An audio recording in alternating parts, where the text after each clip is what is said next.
rough level. It wants to like optimally thrive and strive. Yeah. And there are ways that drive can obviously like, there's a whole psychoanalytic reading I have where like that drive can be, you could perceive something as beneficial to your flourishing that isn't beneficial to your flourishing. And Spinoza sees that too. And the way, so you have to work to see more clearly in order to have more flourishing and more joy. And the way that all of us, especially human creatures, flourish is when we help one another unlock our potential. And so I always thought that was like a really cool idea just for all pedagogy, for the purpose of education in general, is that like the purpose of education is all of us helping one another see more clearly. Strangely and funnily, Spinoza's job, so he would never teach in a university because he was scared of persecution. So he worked in a lens grinding factory seeing eyeglasses. So his job was literally helping people see more clearly. Clearer. Yeah. So that's a funny little anecdote about him. So there's that one level of I thought like pedagogically, that's just such a cool name and idea. And then like, I guess not totally capitalistically, but like in a branding kind of way, it's philosophical. Nobody knows like what the word is, so it always starts conversation. And also surfing isn't like, I've been engaging with surf instruction since I was a teenager. I'm 40 now. I was like 16 or 17 when I first like quote unquote like learned to teach surfing, and it really wasn't for me then. I kind of am a born teacher of anything. I love sharing information. I think that's also like what made me a good waiter when I used to wait tables, was presenting information and telling people, you know, what things are and what they're going to enjoy, right? That's about flourishing too. Like, no, don't eat that fish. Yeah. Or you don't want that. That's bad for you. Trust me, you don't want that. No I know fish. it sounds good on the menu. That's from 5 days ago. We'll throw that out later. But at any rate, yeah. So I've been engaged with like surfing education for a while, but like I didn't stick at first. For me, I was just, we all know how it goes. I was like too in that selfish. I've ditched many people in the whitewater, especially as a teenager. Like, oh, here's a board, here's a wetsuit, see you later. Just do something. And I've seen other people do that, and you know, it's just, you get, you know, especially when you're like so focused on your own surfing and getting better in your own surfing, it takes so much time to really care about another surfer's practice as much as you care about your own. In a way that, unless like, you know, the experiences I'm sure we've both had is like, as you read in my paper on language games, when you grow up in a kinship structure and you're this cute little kid and your dad's a local at the beach, or you're not, or he's not, or your parents like take you to a beach and some older surfers see you and you're trying and struggling, and then usually you get like a mentor, you know, and it happens pretty organically. And I had a whole crew of more and less surly mentors. Yes. Well, you grew up in a pretty tough local surf spot up in central Northern California, you know, and we don't have to name if you don't want to. But it's pretty hardcore. It's very hardcore. Anyway, so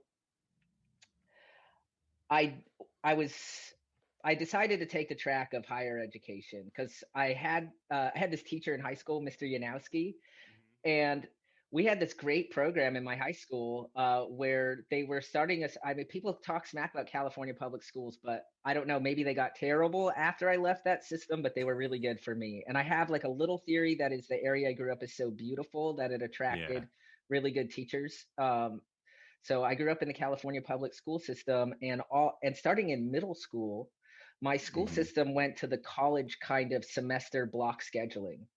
So our school started at 9 a.m. So I had like hours to surf all before morning school. to surf. But Mr. Yanowski surfed and he had to leave at like 7. Like, see you later, Mr. Yanowski. And he had to stay like, and I just always thought that like, I don't know,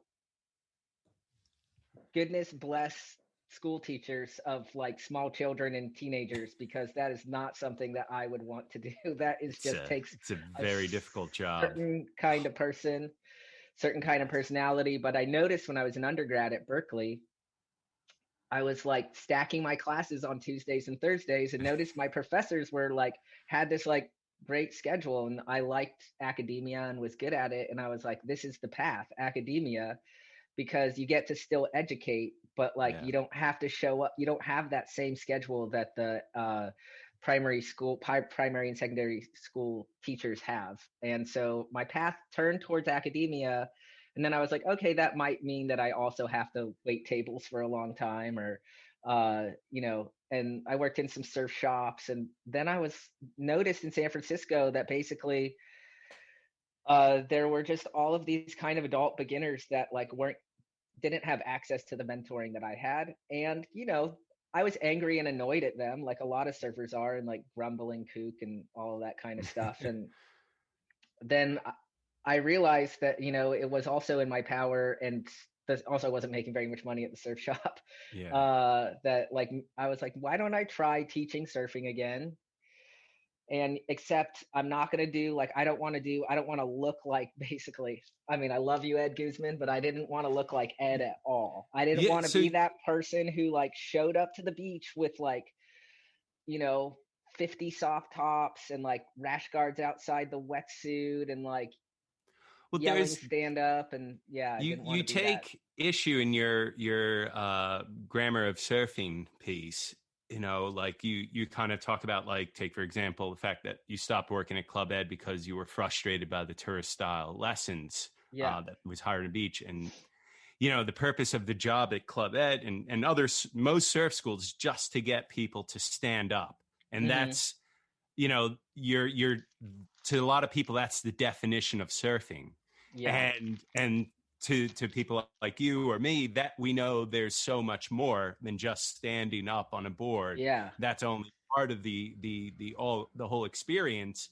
But you're getting all these people who are not learning surfing properly. They're just being paid to, it's the equivalent of having the Sherpa carry you up to the top of Everest. Did you really do that, or did the Sherpa do it? And what's the point, of just being carried up there? Well, at least they get that view. At least they get the view of standing on a wave, I guess. Yeah, they get that view. Yeah, they get it's a different, I mean, the thing that makes surfing really different is our mountains move, right? And like, that's what's so hard about it and makes it so like, I mean, at certain point breaks, and certain surf instructors that do the push style, they're really good at angling their student into the like fast closing beach break wave, can get them on a face perhaps.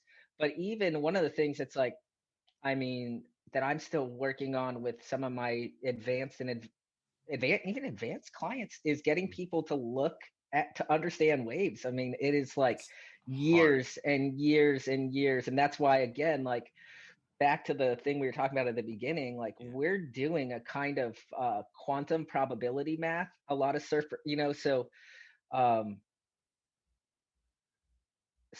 do have, like Aaron James is right in that book, Surfing with Sart, that surfers have, well, actually, he doesn't give surfers enough credit for how smart we are in what we're doing as surfing. We're reading geometry, basically. We're reading actually Riemannian 3D space. Like you see a wave, how it's going to break. Just from before it's even broken, you're able to predict. Roughly, obviously. The probability. If you're standing on the beach, you're really going to know, for the most part, by the angle of the shoulder, the height of the peak, you'll have a good probable outcome of that wave. You're basically predicting, and it's all by just experience, basically. And it's by experience. I mean, but we have like crazy knowledge stored up in our I have, like, lack of a better word than mind body complex. I hate like dualistic language, but I can't, like, I mean, we could just say, I don't know, like I haven't been able to get around of dualistic language yet, even though like I don't want to separate brain, body, and mind from one another, because I feel that surfing is like a supreme activity. And actually, it's one of the things that makes it so difficult to do and so difficult to teach. And lots of people are like, I just need to get my brain to override this part of my body. And I'm like, well, no, not really. You actually have to get the body to do the thing. They have to work in harmony with one another. And getting them, whenever a person is actually trying to tell the body to do something in surfing, you've just lost. Yeah. You've wasted time. You've wasted time thinking about it. Yeah, you just wasted, like, now the wave's breaking on your back. Yeah. You're like, and you can't see it, you lose sight of the thing. And that visualization aspect, like you're saying, when you're checking the surf before you even paddle out, that's why I really emphasize, this is one of the things that like niggled me about the scheduling of surf schools and surf school lessons and stuff. It's like, there's no surf, people just show up and put on a wetsuit without like checking the surf, and there's not a lot of this focus on like the intention, like we're going to go over there because of this reason, and like, see, that's a good surfer right there, let's stay away from that person. There's no Chandler Rick Kane moment when they're sitting on the beach and Rick's not allowed to ask a question, and he has to be like, we appear to be watching the ocean, but that movie, no matter how cheesy it is, really does break down. Like, you should fucking sit and watch the ocean before you ever surf, and watch it a lot and learn, and really try to study and watch not just the ocean, but the surfers in the lineup and what they're doing, where they're going, how they present themselves, how their shoulders are, many things to analyze, I guess, that we there's so many infinite little tiny details. And so one of the things that was interesting is that I came here and I had built a quiver, so I started doing those sessions. I started doing the kind of mentoring, coaching, no name, no website, just word of mouth. Had a few clients out there. I have some, funny stories. There's like a therapeutic aspect to, I mean, one of the things I had to deal with out there that I haven't had to deal with on the East Coast until 3 years ago in Cape Cod was that every session began with the shark question. Because like I'm teaching in San Francisco, and so every session, like, that was always like a part of this is what we do. Punch it in the face. Please do not get off of your surfboard and start panicking.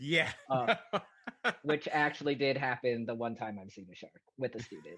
Oh gosh. So I was like screaming at her. I was like, get back on your board. Get back on your board. On the board. Get on the board. Let's catch a whitewater. Anyway, so that ended up fine, but like, that's like not a normal conversation I have out here with inquiries. But anyway, so I had to quit. That was going well, and like I still was